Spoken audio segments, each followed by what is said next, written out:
So, good afternoon, everybody. A very warm welcome to today's Transport Planning Society webinar.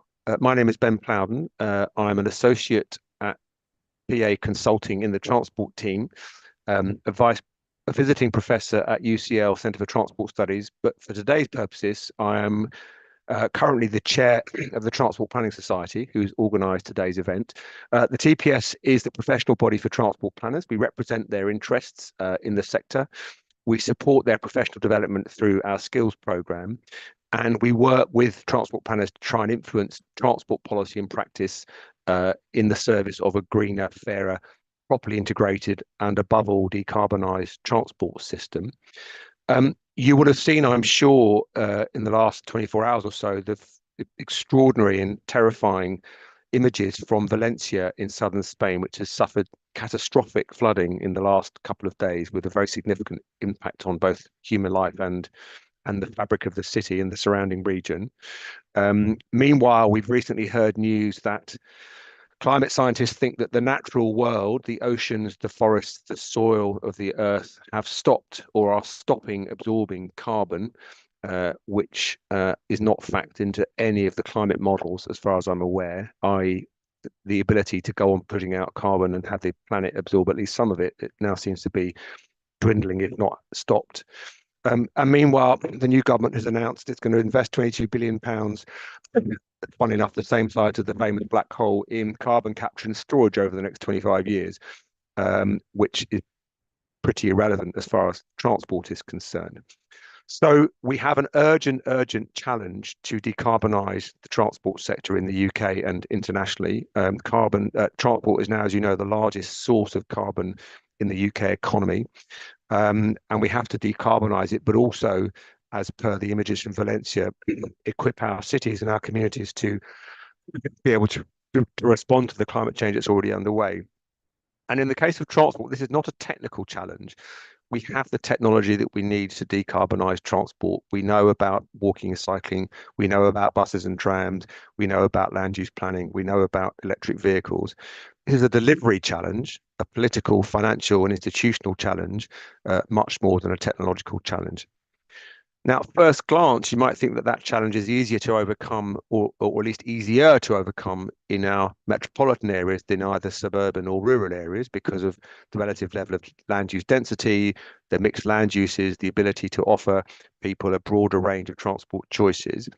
But even in cities and metropolitan areas, it's proving quite a significant challenge to decarbonise our transport system.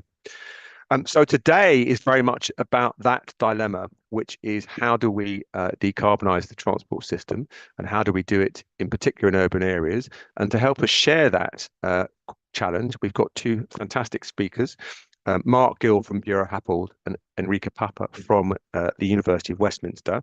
So what we're going to do is ask first Mark to present his thoughts on this question about how we decarbonise urban transport. Then we'll take a couple of questions to Mark, and then we'll ask Enrica to tackle the same question, and again put a couple of questions to Enrica, and then we'll throw the conversation open to the audience. So please put your questions into the questions box, and then we'll triage those questions in the last sort of 15 or 20 minutes of the presentation. So without further ado, I'd like to hand over to Mark Gill. Mark is an associate transport planner at Bureau Happold, who are a major global engineering consultancy. Mark, interestingly, has a background in urban design and works at the intersection between master planning and transport planning on international projects around the world. He works closely with architects to develop the mobility strategy for a project and the spatial design aspects of a project, typically as part of a multidisciplinary team using a range of disciplines. And his project experience goes across all scales and transport modes, which allows him to take a properly integrated look at how Bureau Happold and his colleagues can help clients and collaborators deliver more sustainable cities and transport systems that support them. Now, interestingly, for today's purposes, Mark thinks that our conventional approach to sustainable mobility is flawed, and only by unpacking the relationship between user behaviour, transport choices, land use planning, pricing, urban planning, and vehicle choice can we actually do the things we need to do to shape the future of our cities in a truly sustainable and decarbonised way. So, Mark, with that provocation in mind, over to you.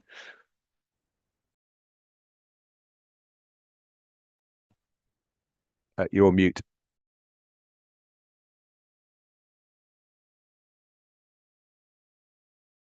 So thanks for the introduction, Ben. Yeah, hopefully my screen is sharing. Great, super. So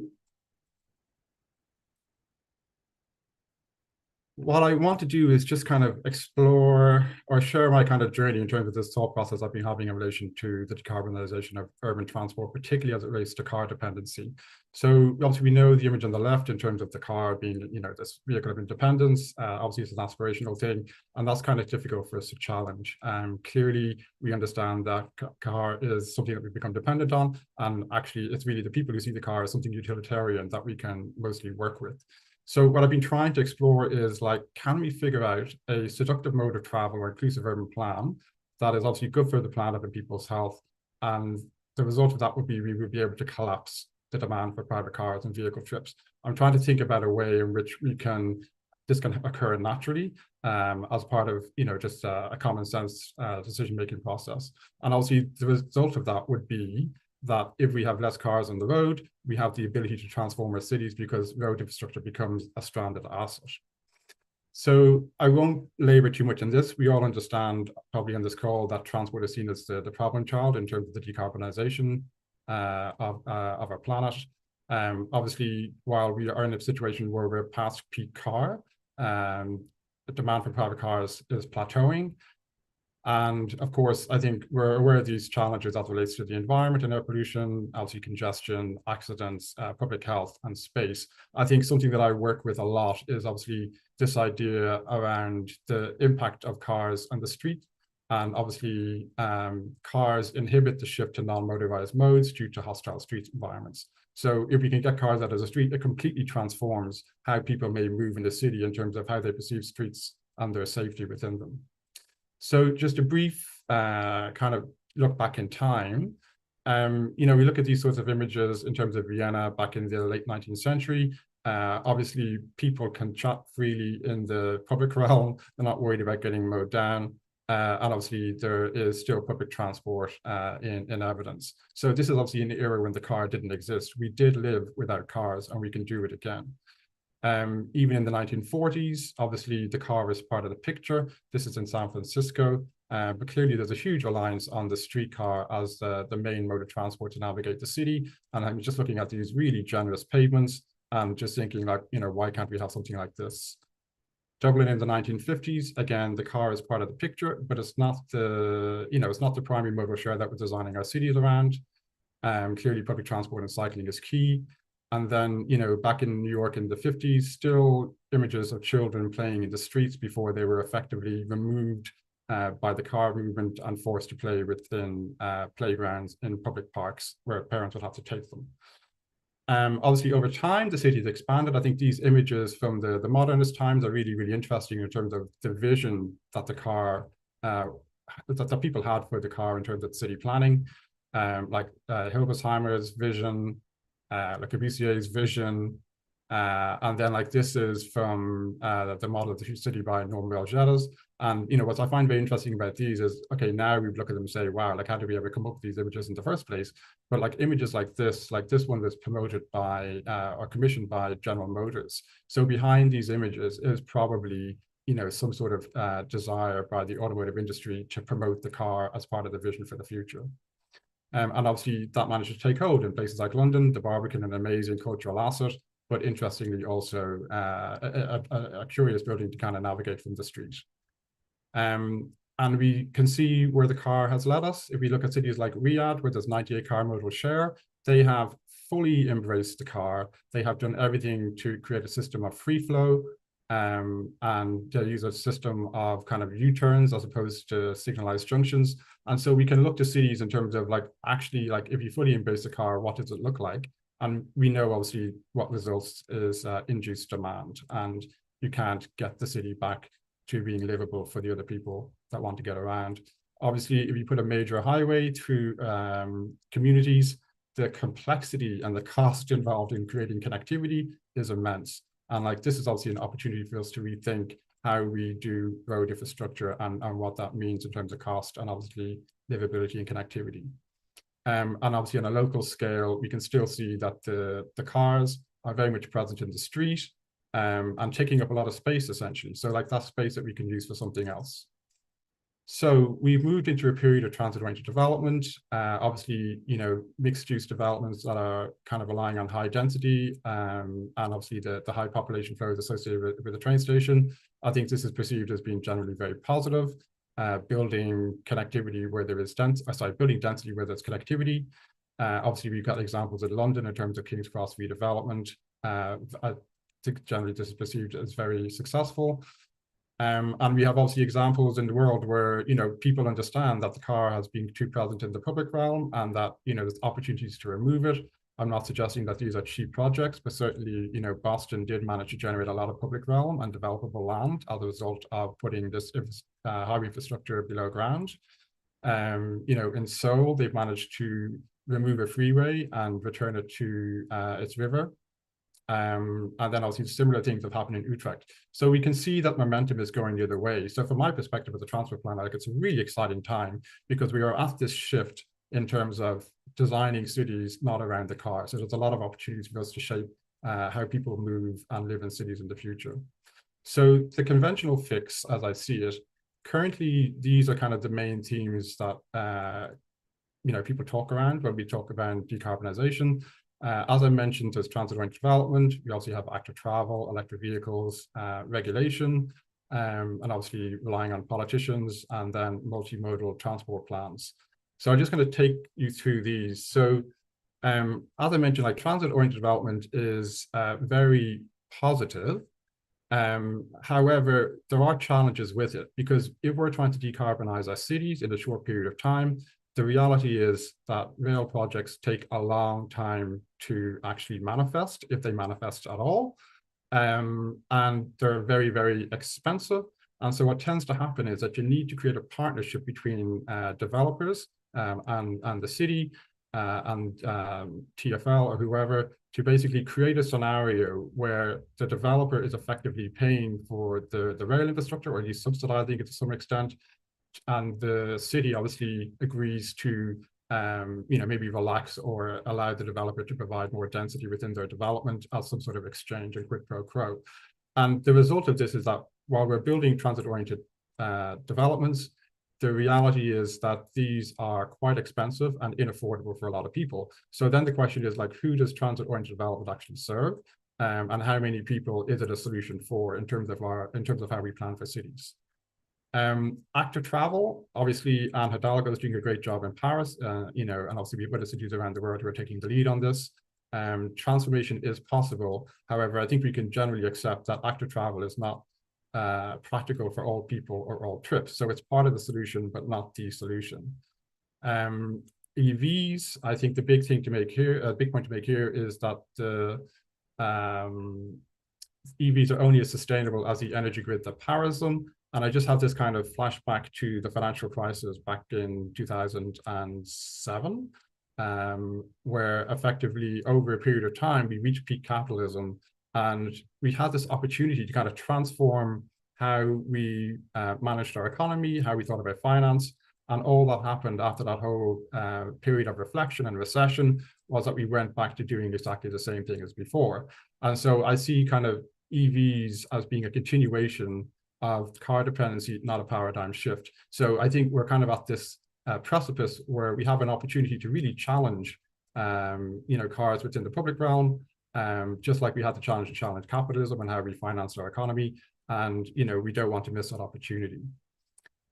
I think this is the Goodwin curve. So I won't go into this too much because there's a very good presentation on this subject by Leo Murray in an earlier transport planning session. So you'll find that on the transport planning website.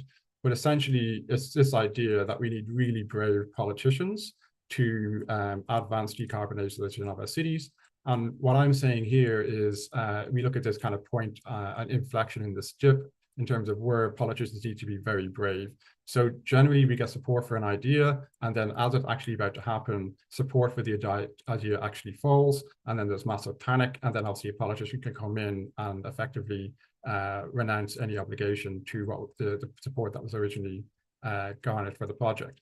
And so I just think it's a bit ridiculous that we should expect from our politicians that they will navigate this dip in support for a project. I mean, why would they? They're not incentivized to do so. So I just think it's, yeah, we have to kind of reconsider how we deal with politicians in the whole kind of planning process, because they're not necessarily with us, even though they may be, we have public support for our project ultimately. And then, of course, just to highlight that, you know, the government is effectively dependent on the car. If we look at these numbers, I mean, they're ginormous, maybe not in the scheme of the overall of GDP and the overall economy, but the automotive industry or the purchase of cars, you know, even things like motor insurance premiums, tax, like there's a number of government receipts that occur from the purchase of cars, the operation of cars, and the use of cars in our streets. And so we do have to think about, like, if governments are not, or politicians are not incentivized locally to make decisions, then, you know, is the government incentivized at all to make a big change when so much revenue accrues to the government from basically motor taxation? And of course, multimodality. So we all agree that transport choice is a good thing, but the reality of it is that it's only found within urban centers. And so I think Enrica is probably better placed to talk about this subject. However, you know, very clearly, we've considered the morphology of our cities. It's quite clear that, you know, too many people want to live in a palace with large gardens on a quiet street in an urban center with good access to high-income jobs. So, you know, we know people want to live close to jobs. We know people want space. We know people want quiet streets. And this is reflected in the price of housing effectively. So we know people want to live in cities, but the reality is that, you know, many people live not where they want to live where they can afford to live. And so people on low incomes have less housing choice and therefore less transport choice. And lower cost housing tends to be in less walkable neighborhoods. And lower cost housing is access to less jobs. So what people are doing is they're not making a decision about where they can live. They have limited options in terms of where they can live. What they're doing is making a decision about where they can live and how they can move around.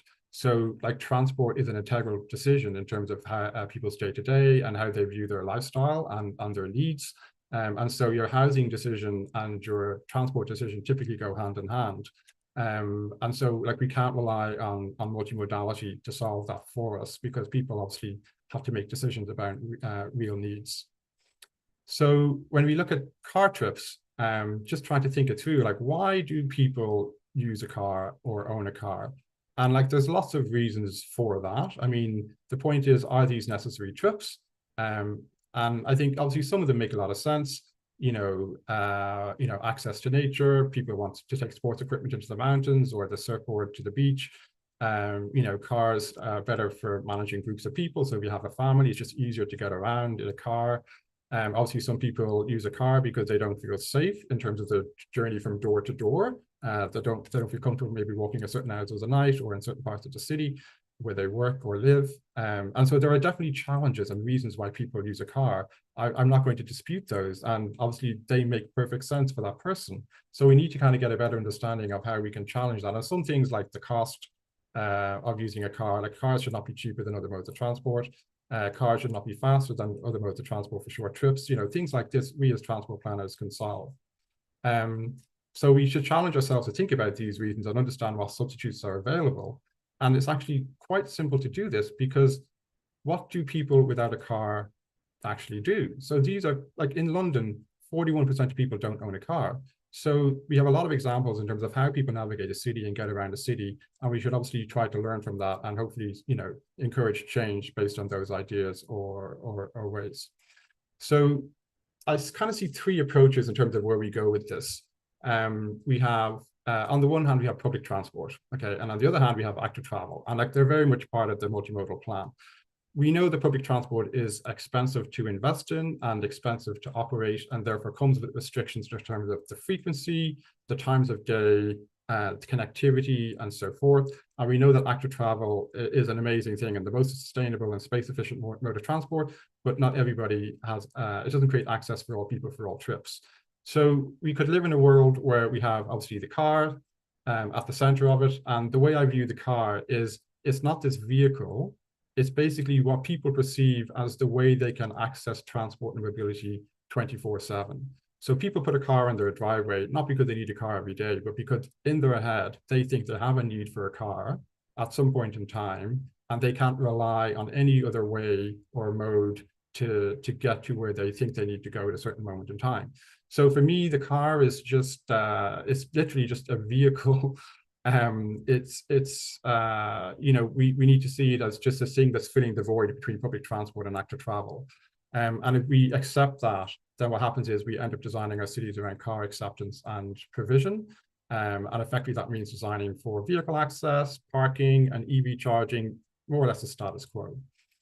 So the conventional approach, as I see it, is that we've squeezed the middle. So we have a lot of cities that are obviously trying to reduce car use, promote electric vehicles, invest more in public transport, invest more in active travel.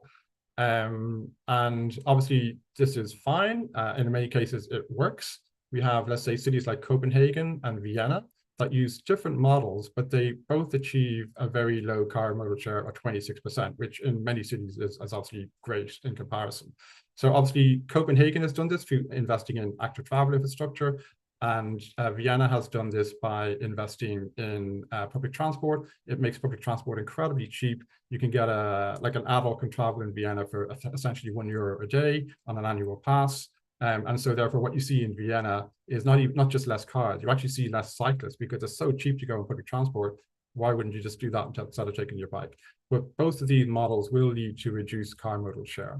But I think what I'm wondering in my head, and I haven't solved it yet, so obviously I need your help with this, is like, what is the sustainable alternative approach to the private vehicle? So I'm trying to get to a point where demand for private vehicles collapses naturally, and therefore that generates an opportunity to replan our urban and rural centers. So the way I see it in terms of what's next, we can we imagine a future without private vehicles? Do we have to go back to the future when the car is not much of modal share? Do we need a paradigm shift in terms of some sort of new vehicle that doesn't exist? We know obviously the effect of streaming on DVDs and so forth. So like technological obsolescence is a thing that will actually drive change. Obviously, the railways have massive impact in terms of how we plan our regions and cities. And also the car did the same. And is there another alternative approach that in the future could help us to reduce reliance on the car as we know today? Or is the future simply more of the same?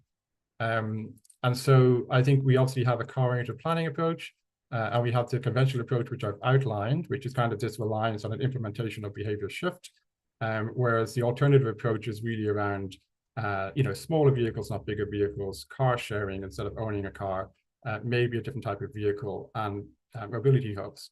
So I know mobility hubs are not a new concept, but what I really like about them is that they provide 24/7 access for shared vehicles and pool trips, so we can increase utilization of vehicles and reduce the number of vehicles on the street. And for me, this is really important. If we can take the vehicles out of sight and out of mind, then that means that we can drive the transition to car usership, not car ownership. And if we get cars off the street, then we improve walkability of neighborhoods, which is something that benefits everybody. Even if you're just walking to your car where it's parked, whether you're obviously making that last mile connection between a station and your place of work, like walking benefits everyone, and there should be no opposition to improving our streets around that. So obviously car sharing is a major thing. We know that little bit of friction between arranging a car to hire for an hour or two and just having to walk to the car, that little friction actually reduces the amount of trips that people make, because what they do is they consolidate their trips for the period that they're going to share a car or hire a car. And obviously mobility hubs has its ability to capture other types of trips as well. Like we can have deliveries in terms of storage lockers. And essentially what we don't have in our cities today is we don't have mobility hubs on a scale that we can access them for our 24 hours, 7 a day, the week mobility needs. We tend to experience them in terms of large intermodal hubs at train stations, or maybe, a bike parking adjacent to a bus stop. Like it's kind of one extreme or the other.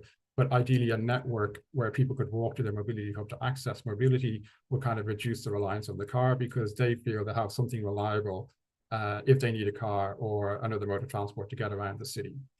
So I'll close briefly with effectively what we're trying to do is reduce car usership, because if you can reduce car usership, then people will obviously realize that that they don't need a car, and that will lead to car ownership declining. And then if that happens, if we have less cars obviously parked on the street, like what does that mean in terms of our infrastructure, not just our street design, but obviously our overall highway connectivity in terms of maintenance costs? Can we reclaim that space? So there's a lot of opportunities there to rethink our cities and our regions. And so just to conclude, I think, if we transform the cities rapidly to accommodate cars, then we can transform them rapidly to achieve our decarbonization goals. I do believe the conventional approach will not get us there quickly enough. And what I'm trying to do is obviously understand, like, how do we get there, just like we all are. So I think there are policies that we can take inspiration from, because we have cities with low car modal share. We also know people don't own a car, and we can look to them in terms of how they get around. But policies must make sense for the people to encourage them to try the change first. Otherwise, they won't become the cyclist if they don't realize that they were always a cyclist because they've been driving and they don't perceive streets as being safe. So if we can drive down car use, then people will choose to sell their car and not replace it. And if travel patterns allow councils to claim back one car lane for the public realm, then we can make active travel safer, thereby reducing the number of vehicle hostile streets. And ultimately, politicians are not incentivized to solve transport's decarbonisation problem. So councils should engage directly with communities that would benefit from the change to build support such that there's no political interference during the process. So I hope that's a reasonable run through the problem space as I see it, and kind of sets up Transport Planning Day in terms of the conversations that will be had there. Thanks, Ben. Mark, fantastic. Thank you very much. So what we heard was we need to understand the reasons why people own and particularly why they use cars, and make sure that our transport planning and our spatial planning takes account of that requirement for the trips and the households and the circumstances where that is going to remain the case. I guess my question mark would be, so one of your slides had kind of the conventional approach to all the very positive things you mentioned: transit-oriented development, land use planning, mass transit, walk cycle, etc. And then your suggested alternative approach. The implication was that that's kind of either or rather than both and. Can I just be clear? Are you suggesting that we need to add this element that you've just been talking about to our conventional approach to kind of complement it and make it more sophisticated? Or are you saying that actually pursuing the conventional approach in cities like Copenhagen and other places is actually not working? We need to go full bore for your alternative approach. Well, I'm just working on the basis of, let's say the climate emergency, and if we are to achieve our net zero goals by 2030, or wherever the politicians are going to define the line of the sand as opposed to the scientists, like whatever the objectives are, that we're not going to get there quickly enough if we rely on the conventional approach. It's not to say the conventional approach isn't working, but we can't rely on it to get to where we need to go in terms of decarbonization. So these are all good objectives, but they have fundamental flaws. And therefore, I'm just trying to understand, like, is there something a bit more radical that can shake this up? But just to be clear, I think you're saying that we need to add in, we shouldn't stop doing transit-oriented development, we shouldn't stop doing active travel, we shouldn't stop doing allocation of carriageway space. We should add in this recognition of the function, the role that cars play for those households who can access one. Is that right? We need to kind of make the mix richer, if you see what I mean? Yeah, exactly. So yeah, absolutely. So we need something extra, but I think what I'm trying to think through is whether another solution. So yes, we're going to continue working with the existing approaches because that's how we've set up, and that's the best we know to date. Yeah. But what we're trying to do is, as you say, add something to the mix. Yeah. In an ideal world, that will become maybe the conventional approach of the future. Because it works from the point of view of providing 24/7 mobility to people and meets their needs. So that's kind of the objective. Brilliant. Great. Well, we've had loads of questions already in the chat. Let me just put one to you, Mark. So Jeff Burridge says we need to create environments that allow this to happen without impacting people's quality of life. So when you think about, you talked about master planning and the kind of architecture and design aspects of this question, when you think about what that environment might be like where this becomes possible, what does that mean in terms of kind of how our cities and indeed our suburban areas actually look and feel? Look, I think it's really clear that people want walking environments. Walking is the most sustainable mode of transport, and even in cities like Riyadh, they are building districts within the city where people are walking. So people actually take their car to go there just to walk and talk and socialize. Mhm. So they are the type of environments that people want. And that's what we need to create within our streetscapes and within our communities when we're planning and developing them. So I think everything kind of comes from that. Like in terms of design, it's about reducing the hostility of streets, because streets are no longer, from the transport planner's perspective, or the highway engineer's perspective, they're no longer corridors of infrastructure for things to move from A to B. These are places, they are considered as public realm. And if we can make them safer, if we can make them more enjoyable for people to socialize in and to walk through, then obviously a lot of trips will automatically convert from being car trips to effectively active travel trips. So I think in terms of how we plan our connectivity, we need to incentivize obviously active travel in terms of making sure that the places that people want to go, people can get there safely and conveniently, essentially. So I think it all starts with walking effectively. Right.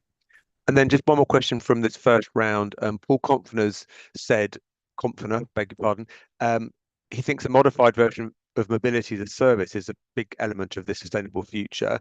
To what extent is what you've described essentially a mobility as a service, i.e. what you're buying is the mobility service from something that looks like a car, but you're not necessarily having to own or use a car alongside other choices like mass transit, walk, cycle? Is this a sort of the kind of evolution of the idea of mobility as a service?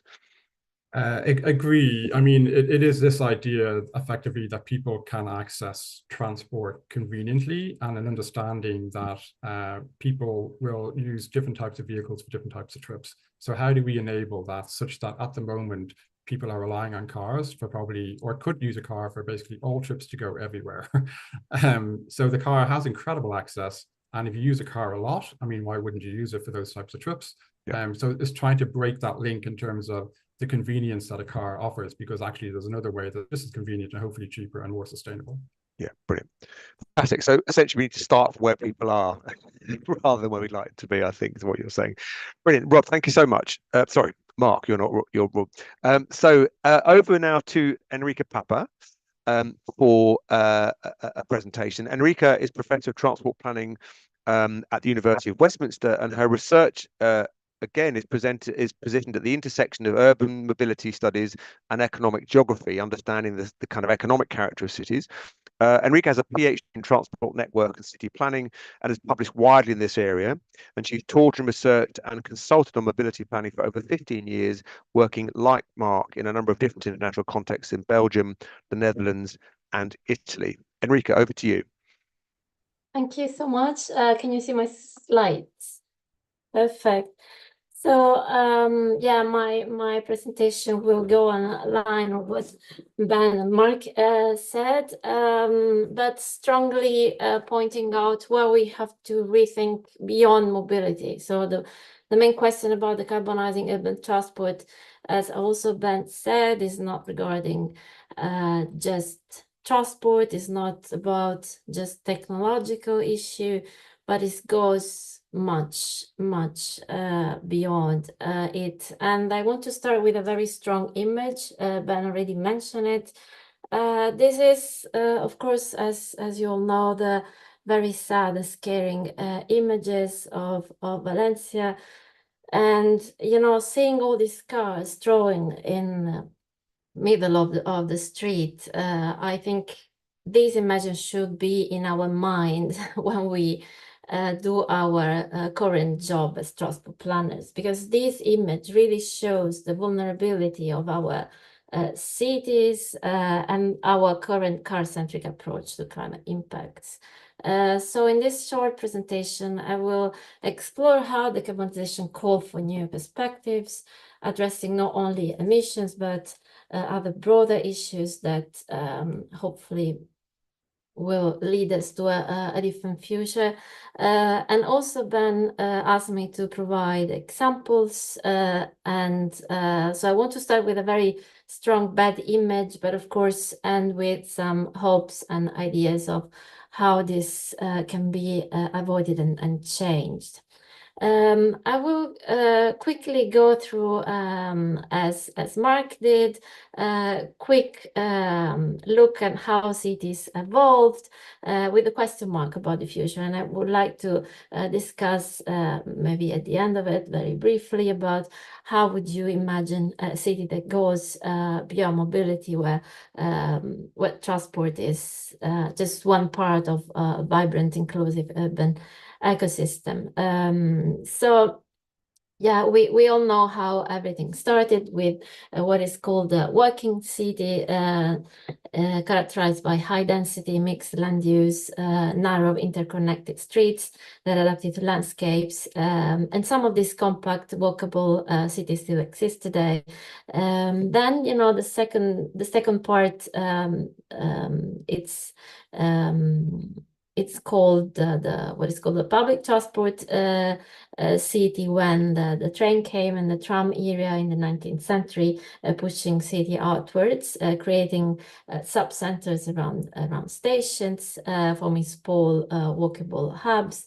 And then the car city took over the next beginning in the illness after the World War II, and car reshaped cities with low density sprawl development, driven by the needs of road networks. And I agree, I mean, we should not just talk about cities, but again, urban areas. And this car-dominated model has shaped urban shapes for decades. So low density, separated uses, decentralized. But what about the future? So let's start exploring how can we make a step toward a future which is different from the image than with which we started this presentation. And I would like to go through this future vision along three different steps. So the why, the what, and the how. The first question is, why beyond mobility? Because decarbonization has multidimensional issues. So all the challenges that we are facing, of course, regard equality, noise, carbon emission, safety, congestion, but also other things like public health, social cohesion, justice, like consumption, that can definitely not be solved just by technological solution. And the mobility solution has limitation, because this mobility focus and technological focus solution alone can only partially address these interconnecting challenges, and in some cases make them even worse. And this is why we need a more comprehensive approach that tackles the underlying cause, but also create cities that are healthier and more sustainable. But yes, how? And so first of all, what? So what needs to change? And I took inspiration from a recent presentation by Professor Luca Bertolini, who mentioned these 5 different building blocks regarding also different multiple scales in which we as transport planners could work. And I agree with Mark, we should start from the streets. The streets that again are not just for cars, but have are social spaces that should support active travel and create basically social spaces. So again, reconnected basically with the walking city functions of the streets. The second scale, so from the street to the neighbor, and this is where, you know, this concept of proximity-based accessibility could be tested, where essential services are accessible within short distances, walking and cycling. When we look at the city scale, then land use planning has a role in designing urban spaces to support urban mobility. And when we move at the regional scale, then transit-oriented development, focusing on the network-wide connectivity. So looking at TOD as a solution with a network perspective, so not just looking at the single station transformation. And finally, overarching this idea that car should be an option. So shifting from car dependency to a multimodal system. And in this case, again, I agree with one of the comments in the chat, mobility as a service concept, where car is just part of a broader system of opportunity for providing access. So for each of these building blocks, I selected some cases to give us hope. And providing, also concrete ideas and examples around the world where these things have been put in practice. And regarding the streets, I think the more powerful is the left Straten example developed in Ghent already from 2013. I think I was living there at the time, actually, when this was put in practice. And the idea is bottom-up initiatives, tactical urbanism through resident-led street transformation. And why it goes beyond mobility, because it's also something that fosters community, social interaction, and sustainable behavior related to this nice image of people having dinner. There is much more beyond, because people just self-organize and some community-led car sharing experiment started, parking space conversion, and of course, the impact is reduced car dependency, promotes walkability, support decarbonization. And you have a link if you want to know more, but maybe you know that already. At the neighborhood scale, I didn't want to mention the 15-minute city because we don't like the concept, but this idea started many years before, and I selected as a case study the Tartu city, which is very similar of the idea of living locally, and this is provided by Jaime Lerner, the mayor of Curitiba for many years.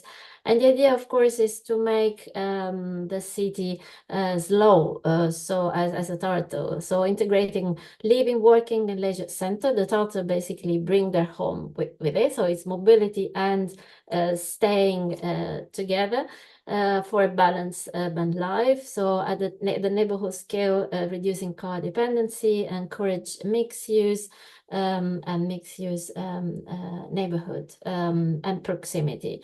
And the impact is basically supports transport decarbonization by reducing emission and enhancing social cohesion. Again, if we think about the proximity living, I also want to mention the example of Bologna, because of course there is a lot of physical and functional transformation, but it's mostly social and governance. They introduce a participatory budget, which is also in many UK cities since many years. But something that I found quite interesting in the Bologna case is this figure of the proximity agents. They basically work close with local communities to facilitate dialogues between city administration and residents. But you can say, okay, why this is related to decarbonization? Because it's living the neighborhood together as a community really helps the change of moving, of rethinking the right to mobility, not as anymore as an individual right, but as part of the communities. And the idea of also justice. But again, this is a different probably lecture talk for the future. If we move at a bigger scale, so land use planning, why? And it's so important. This is an example from the 70s in the Netherlands. So they decided to restrict large retail outside city boundaries. they basically avoided any out-of-town supermarket, and this helped the city center to keep alive and again reduce car use. The impact was smaller, decentralized retails within city boundaries, encouraging cycling, walking to shop. So when we think about the Netherlands, of course, it's all biking, but it's not just mobility, it's beyond mobility, is again planning laws that really shaped the current cycling model shift in the Netherlands. And if we move at the bigger scale, this is the province scale, again, the Netherlands. And this is a plan called MAC-Plats. It has already some years now. And it's basically a transit-oriented development plan at the biggest scale. They basically redefine the spatial vision, redefining space use by 2040. And they managed to make different municipalities to work together collaboratively, avoiding competition and defining different strategies for the different 64 different transport nodes, focus on the idea of transit-oriented development, but again, giving each station a specific role within the network, and defining parking, land use, mix rules for each of these areas and outside the station proximity. And this is why I think it's so relevant not to think at TOD just as a single node, but really as part of a bigger network. And finally, yeah, the overarching aspect is considering car as an option. This is just an example of the implementation of mobility as a service in Hamburg, but you know we have many more also in the UK. And why it's crucial, because you know the car is just one of the option, one of the possible choices that I see any individual has, and so it's really revolutionizing how we think about transport, positioning the car as just one of the many different travel options, not just the default, and in which again public transport, bike sharing, car sharing, and more are all integrated in one app. And now probably the more difficult question. So how do we move forward? So how can we implement those ideas? And this is probably the most difficult question, because here we don't have a technical solution, because it's a political one. So we need political solutions to think about the how, and decarbonization involves inherent conflicts and uncertainties, and it's caring to get conflicts.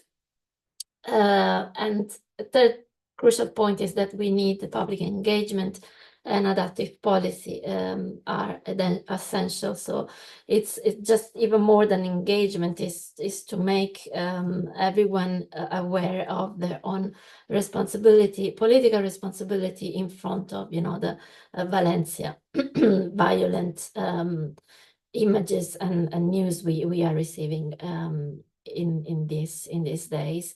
And how to address conflicts and uncertainties, and some approaches in planning, think and propose this experimental approach. That means and this is also a way to involve communities, and it starts from the idea of tactical and short-term experiments, also applied to transport, especially for streets transformation, where transition studies is the main approach, where you might experiment with possible future and prefigurates intervention, and where the small short-term experimentation is very much related with the long-term vision. So long-term goals should allow for short-term experimentation, and there should be flexibility to adapt this long-term vision based on what you learn by short-term experimentation. And some short takeaways. So why it's important to look at beyond mobility is because we have a multi-faceted challenge. We should adopt a multi-scale perspective from local street to regional policies, and use experimentation to adapt and co-create with communities future urban spaces. Thank you very much. Enrica, fantastic. Thank you very much indeed. Another great presentation, lots and lots of material in there. And so what really struck me about your presentation was, first of all, in a way which I think is very positive, your list of interventions was very similar to Mark's, including having the car, that kind of version of mobility as an option, as one of your kind of levers we could pull, but also the idea of case studies to give us hope in the wake of looking at those photographs in Valencia. And I guess the crucial point for me about those case studies is that we can do the things we need to do, right? We're doing them. All the things that we need to do are being done somewhere in the world, in Europe, overseas, in Brazil, in Curitiba, even in Riyadh. So I think the idea that actually this is beyond us is clearly not the case. But also, finally, your stress on the kind of political, institutional, public engagement aspect of this is not a technological or a technical problem, as we discussed earlier. It's very much it's a political economy problem and a delivery problem. And the question is, how do we kind of map a path through that very complicated political landscape? Fantastic. Look, so what I'd like to do now is pull together some comments and questions. One of them for me was very interesting, actually, and I'm going to find the question in the chat. Bear with me, everybody, because it's quite a long list. Roy White has picked up the point that you made, Mark, around the paradox whereby areas that have these characteristics, high walkability, high quality public realms, safe, accessible, high levels of access to goods and services, also tend to be areas with relatively high housing costs. And you made the point that people on low incomes live where they can afford to live and then have to find a way of traveling to where they need to get to, particularly for work. I wonder whether either of you have any thoughts, Mark, perhaps starting with you. What's the remedy to that paradox, which is if we create these sorts of environments, we then end up pricing out people who can't afford the increased housing costs that very often flow from that? Mark, what's your sense? I mean, is that a resolvable challenge, and what have you seen work to try and tackle it? I think this is pretty clear. So if we are investing in walking environments, which are to everyone's benefit, then you'd absolutely improve people's quality of life. Okay. I think walking environments are relatively cost effective in terms of infrastructure investment. And so if cities are doing that, then the corollary is that basically everyone's house prices would rise in theory, and therefore you'd actually probably get a balancing out across districts and cities and so forth. But I think the point, what we're trying to achieve is, to address the point specifically, is how can we make it so that people who live in these less connected areas can effectively access this concept of 24/7 mobility, which is why they have a car in the first place. And I think what I was trying to propose was that if we're looking at mobility hubs in a bit more of a sophisticated manner, where we're able to create a network of mobility hubs effectively, then what you're ideally doing is giving people access to mobility within their neighborhood. And from there, then they're able to make connections to wherever they need to go. So you may need to interchange, but effectively by provision of a network of micromobility hubs that are effective, you will hopefully give people a little bit more choice. Great, thank you. Enrica, you're obviously looking at, as you said, at the intersection between kind of spatial planning, development and transport. What's your sense of the scale of the challenge around, as Mark's has been saying, the housing cost question and access to goods and services, and how we might solve that? I think, yeah, replying with, again, a case of success. I'm going back to the Netherlands. I'm sorry if I always go back there. And I think what they managed to do, not everywhere successfully, but again, social housing is a question of distributing. It is a question of access justice, basically, and so again, making accessible through reducing and redistributing services, decentralizing services, and affordable houses together with new improvements. Great, thank you. So Michael Smith has raised an interesting question about the kind of, I guess, the institutional dimensions of this. He's pointed out that the Maxplatz model, which you mentioned, Enrica, in the Netherlands, shows the strength of legislation and the kind of role of the public authorities in that context. Whereas in the US, for example, an urban developer in Florida or somewhere else might take the local municipality to court for failing to approve their speculative housing development. To what extent in the UK do you think we have the right kind of institutional mechanisms in place to deliver the outcomes that we need? Because obviously on the continent, they're quite often much stronger, greater acceptability of the role of the state and the municipalities in kind of bringing these outcomes about. To what extent do you think we have that in the UK, Enrica? And then Mark, I'll come to you. I think, yeah, the example of Marktplatz is really interesting for several reasons. Of course, they have such a strong planning culture there that makes things eventually easier. But what they did is basically, so the province exists when they start doing the Marktplatz, so they have a stronger legislation, institutional settings than the UK, but it wasn't as strong. So basically what they also did a lot of work putting together all the different municipalities and try to make them understand how important was this bigger scale planning for them. So even though there was this culture, that wasn't a complete institutionalized type of plans there. So I think there is actually hope in the UK as well for going beyond the municipal boundaries. But of course, it's really much context related, and the Netherlands have this such long, strong planning cultures that makes everything easier, of course. Great. If only we were more like the Dutch.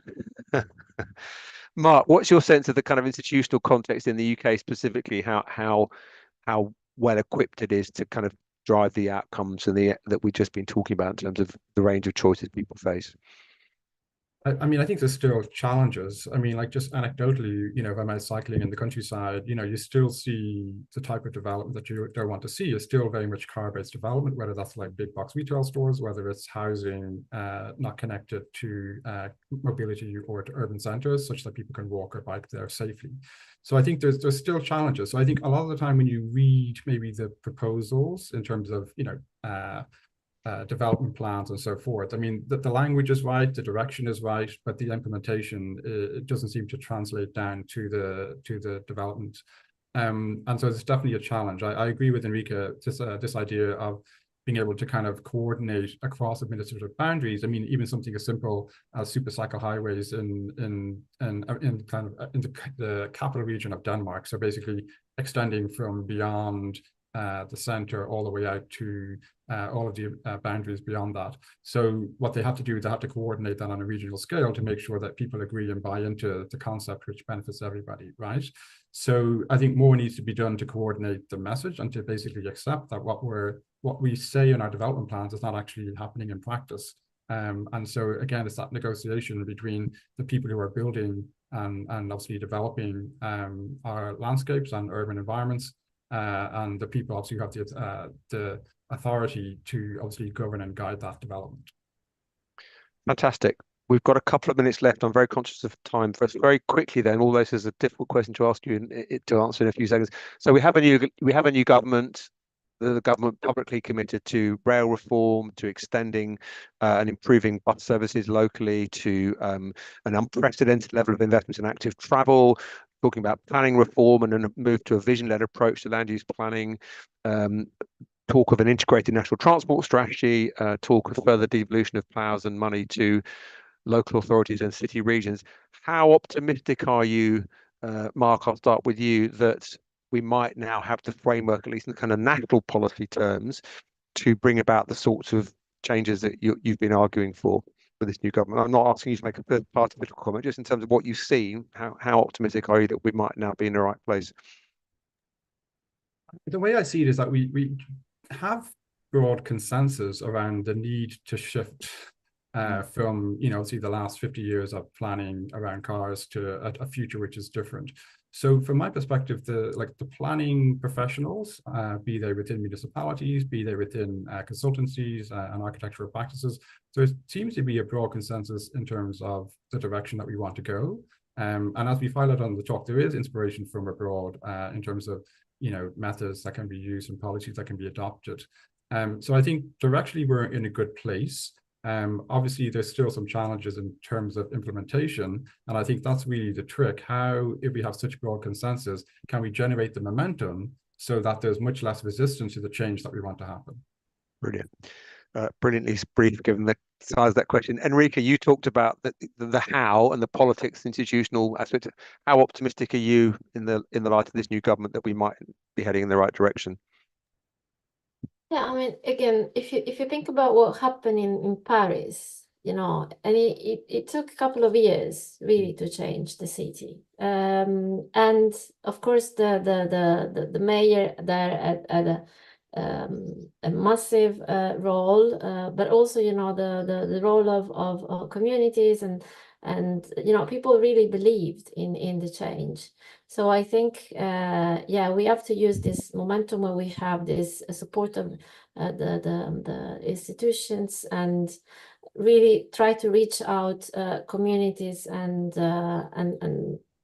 try. I mean, this is probably the last time we have. So let's all work for it. Yes, we are famously in the last chance saloon, are we not? Not least in terms of the climate. I'm afraid we're at time, everybody. There are loads more questions and comments in the chat, and I'm sure we could spend many more hours discussing this. So can I first thank Mark and Enrica for their very, very interesting and actually very rich presentations. And again, as I said, what's striking was how many common themes they were, which I found very encouraging. Let me thank Brogan McPherson for doing the audio visual and setting up the call. Thank you very much, all of you who've taken time out of your busy day to join us on today's webinar. Just to remind you that the 11th of November, which is a week on Monday, is Transport Planning Day. We're going to be at the ICE, the Institution of Civil Engineers in Central London, from 4 o'clock. The theme of the day, which is very interesting given today's conversation, is the principles, policies, practicalities and politics of reducing car use in the UK, what we've been talking about today. And our keynote speaker is the Minister for the Future of Roads, Lillian Greenwood, but we've also got a lineup of fantastic other speakers and panelists. So I urge you to register. It's free and will be a great chance to talk about this further and meet and mingle with other colleagues in the sector. But meanwhile, thank you very much again for everyone attending. Thank you much to Mark and Enrica for your time in presenting today, and see you again soon. Thank you very much. Thanks, Matt. Thanks, Enrica.